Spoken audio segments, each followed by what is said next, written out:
Is this $65 Android tablet worth buying? Let's find out.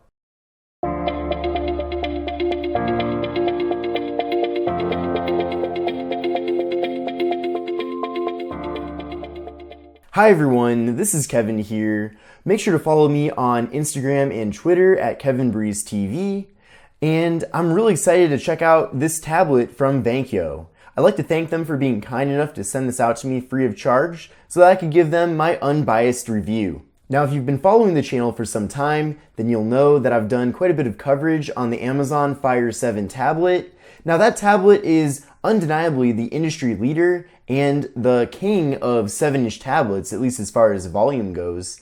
There really isn't a tablet out there in the 7-inch range that sells better than the Fire 7. But with this MatrixPad Z1 from Vankyo, there's certainly some major advantages, and I'm going to be pointing those out throughout the video. We'll take off this plastic.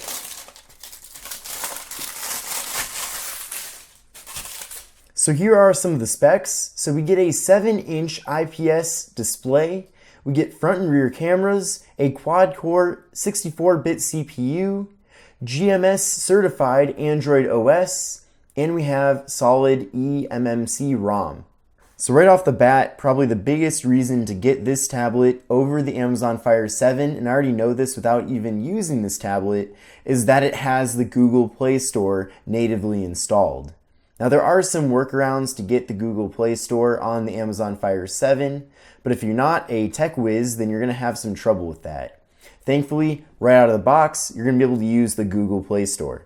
Let's open this on up.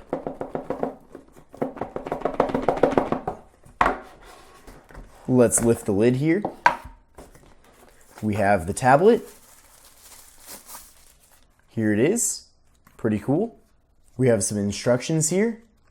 Pretty simple. We also have a more complex user guide here with details on how to do pretty much everything on the tablet, so that's really helpful. It's also available in a bunch of different languages, which is really convenient. We get a USB wall adapter, and we get a micro USB cord. Alright, so I went ahead and set everything up. I had to charge this a little bit because it didn't have any charge in it when I tried to turn it on before. Now this tablet runs Android Oreo Go. Now the Go Edition version of Android is a little bit different from the normal version of Android because it's designed for lower spec devices, and this is certainly a lower spec device. The display resolution certainly isn't HD, that's for sure. It's something below HD quality, and there is quite a bit of pixelation, but it still looks decently good. With Android Go, you get these Go optimized apps. So we have Google Go, Gmail Go, Assistant Go, Maps Go. Essentially, they're kind of stripped down versions of the normal apps. Now, you can still go ahead and download all of the regular versions of these apps if you want, but you're going to get better performance on this device with these Go apps. Down at the bottom, we have some controls here for the volume, so you can turn the volume down and up with those controls, which is kind of unique. Now, you still have volume rockers here on the right side, so you can toggle it that way, or you can toggle it on the display. Kind of redundant, but that's fine, it's not a problem. Let's try playing a YouTube video. Cricket's website for $59.99 plus $30 for the first month of service, and in total, after taxes and everything, I paid $93.77. So not bad, you can certainly watch videos on this. Let me see what the top resolution is. Oh, it looks like you can actually do 720p. So this display might actually be 720p. I don't think it is, but it might be. There's also a camera here, of course, because we have cameras on the front and back. So we'll give this a try. So here we go. Actually looks like it has a pretty decent camera, surprisingly decent camera on here. Now we can flip this around and do the front-facing camera. Now we've got the front-facing camera right here, definitely a little bit lower quality. Record a front-facing video if you want.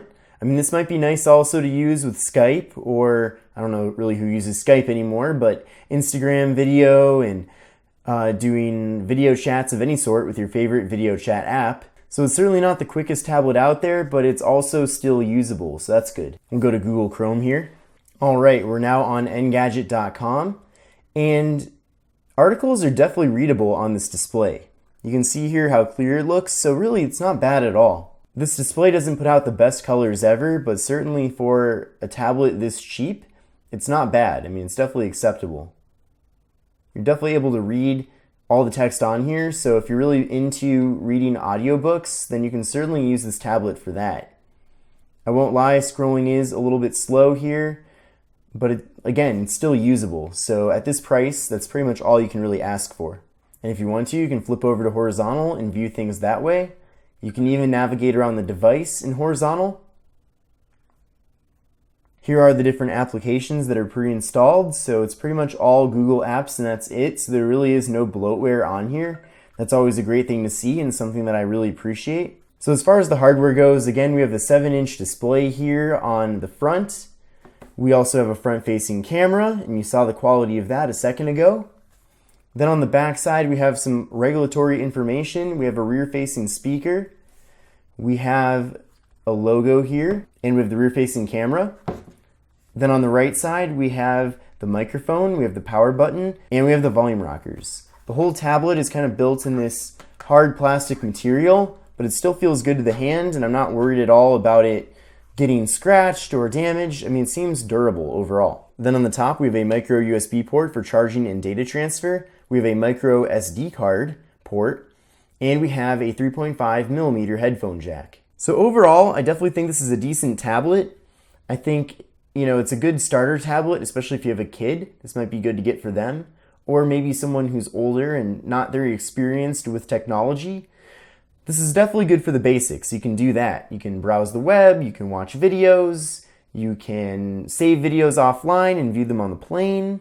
This is a 32GB tablet, and after the software and everything's installed, you actually get around 28GB to use. So you can definitely download a lot of video content and photos to view on this device when you're out and about.